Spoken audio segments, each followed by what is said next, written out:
কৃষ্ণ যদি রুক্মিণীকে কইল পরিহাস, কৃষ্ণ ছাড়িবেন জানি, রুক্মিণীর মনে হইল ত্রাস। একথায় বোঝা যায় শ্রী ব্রজদেবীগণের শ্রী শ্রী ব্রজদেবীগণের শ্রীকৃষ্ণে মদীয়তাময় প্রেম। শ্রীকৃষ্ণে মদীয়তাময় প্রেম, সে প্রেমটা কেমন? শ্রীকৃষ্ণ সে তো আমারই। এই অনুভবে সকল গোপীদের অন্তর্পূর্ণ। তাই বলেন, সো কাহা আপহিত আব পুনহি লোটায়ব চরণে। গোপীদের এই গভীর বিশ্বাসে প্রাণ পরিপূর্ণ, তাই তাহারা মানবতী হইতে পারেন।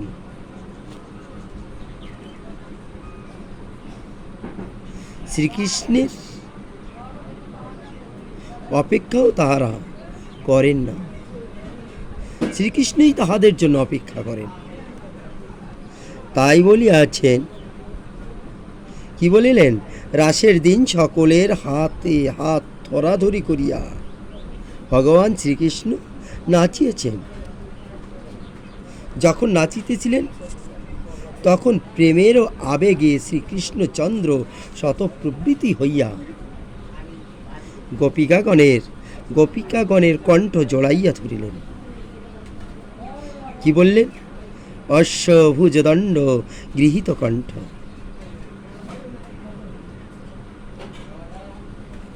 তাহলে এই গোপীগণের যে কণ্ঠ ভগবান শ্রীকৃষ্ণ জড়াইয়া ধরিলেন, কেন ধরিলেন?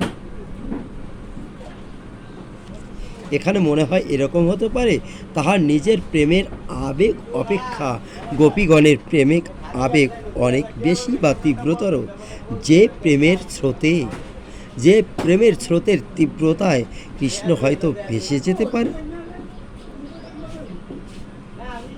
তাই যাতে ভেসে না যায় সেই জন্য গোপীদের কণ্ঠ জড়িয়ে ধরলেন। তাই বললেন, ন পারয়ে হং নিরবদ্ধ সংযুজাং ইত্যাদি শ্লোকে স্বীকার করিয়াছেন যে যথা মাং প্রপদ্যন্তে। শ্রীমদ্ ভাগবত গীতার এই ঘোষণা অনুসারে ভগবান সর্বত্রই ভক্তের অনুরূপ ভজনা করে, অর্থাৎ যে ভক্ত যে রূপে তাহার সাধনা করে, ভগবান সেই রূপে তাহার মনোবাসনা পূর্ণ করেন। এই নিয়ম ভঙ্গ হইল এসে গোপীর ভজনে, অর্থাৎ ভক্তের প্রতি ভগবানের প্রতি ভক্তের অনুরাগ সমান হইবার কথা, যেটা সর্বত্রই হয়, কিন্তু ব্যতিক্রম একদিন মাত্র হইয়াছে। সেটি হচ্ছে রাসের দিন।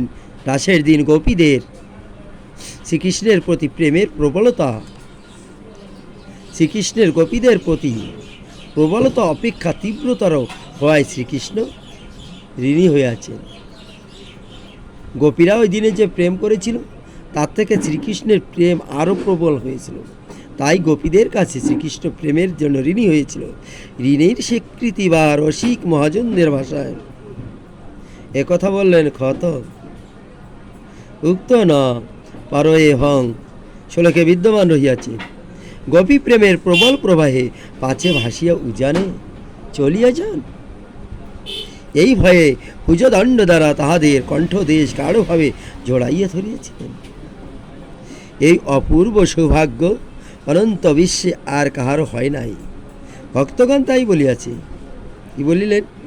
রাসলীলা জয়ত্তসা জগদেক মনোহরা যক্ষাং শ্রী ব্রজদেবীনাং শ্রীতহপি মহিমা স্ফুট।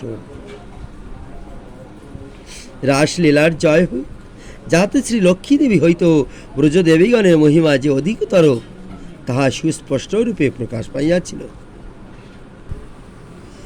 এতাদৃশ মহামহিমান্বিত ব্রজদেবীগণের শ্রীচরণে প্রণত হইয়া ধূলিসাৎ হইতে কাহার না সাধ হয়। আর আমি উদ্ধব, আমি শ্রীকৃষ্ণের সখা বলিয়া হয়তো গোপীগণ আমাকে পদধূলি দিবেন না, তাই আমি মনে মনে এক পরামর্শ করিয়াছি। আমি কি শুনিয়াছি জানো?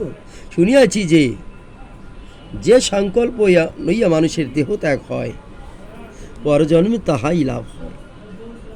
আর তাই যদি হয়, আমি এই সংকল্প করিতেছি যে, এবং আমরণ এই সংকল্প অন্তরে জাগ্রত রাখিব যে, আমার এই উত্থব জন্ম শেষ হইয়া যেদিন পরকালে আমি জন্মগ্রহণ করিব, সেদিন যেন বৃন্দাবনের লতা পাতা হইয়া আমি জন্মগ্রহণ করি। আজ যদি বৃন্দাবনের লতা পাতা হইয়া জন্মগ্রহণ করি, তাহলে ব্রজ গোপীগণ যখন শ্রীকৃষ্ণের বংশীর ডাক শুনিয়া দিগ্বিদিক শূন্য হইয়া অভিসার করিয়া উধাও হইয়া ছুটিয়া যাইবেন, তখন প্রতি পার্শ্বে যে আমি উত্থব গুল্মলতা হইয়া পড়িয়া আছি, তাহা জানিতে না পারিয়া তাহাদের চরণ দ্বারা আমার বক্ষ স্পর্শ করিয়া ছুটিয়া যাইবে। তখন আমার মতো উত্থবে জনম সফল হইবে। দুর্লভ চরণ রজ পাইয়া কৃতকর্মার্থ হইতে পারিবে। তাই বললেন কি জানো? অসমহ চরণের যুষামহংসাং বৃন্দাবনে কিমপি গুল্মত সৌধি নাম। শ্রী শ্রী প্রভু জগবন্ধু সুন্দর একটি অপূর্ব প্রার্থনার পদ স্মরণে এইখানে এই কথাটি মনে জাগে। কি বললেন? বিধি যদি গুলমলতা করি তোরে কুঞ্জবনে, আমি সাজিতাম ব্রজ গোপীর পদরজ আভরণে। নিত্য নিকুঞ্জ মাঝারে সখী সনে অভিসারে, এসে কিশোরী আমারে দলিতেন শ্রীচরণে। হাতে বাসি কালো শশী নিকুঞ্জ কানন পশি, সুখে রহিতেন বসি মম পরে পেরিশনে। হাতে বাসি কালো শশী নিকুঞ্জ কানন পশি, সুখে রহিতেন বসি মম পরে পেরিশনে। তাই বললে ক্রীড়াশ্রমে রাধা শ্যাম, খামিতেন অবিরাম অমনি পদের ঘাম লইতাম সযতনে। বন্ধু বলিছে কাতরে, কবে রাধা দামোদরে, সাজাব হৃদয় ভরে হেরিব প্রেম নয়নে। এহেন উদ্ধবের বাসনা। তাই উদ্ধব কি চাইলেন? এই জন্মের পরে যদি আমার আবার জন্ম হয়ে, হে প্রভু বৃন্দাবনের তরু হয়ে জন্ম দিও আমায়। আমি লতা হয়ে পড়ে রব ওই গোপীর চরণ দিয়ে পড়ায়ে যাবে, আমি বৃন্দাবনে পড়ে রব। যখন তুমি গোপীদের সঙ্গে খেলায় রত থাকিবে, যখন কর্ম ক্লান্ত হইবে, তখন তোমার শরীরের কর্ম আমার বক্ষের উপর ছড়িয়া পড়িবে, আর আমি পরম আনন্দে সাশ্রয়ে সেটি গ্রহণ করিব। হরে কৃষ্ণ।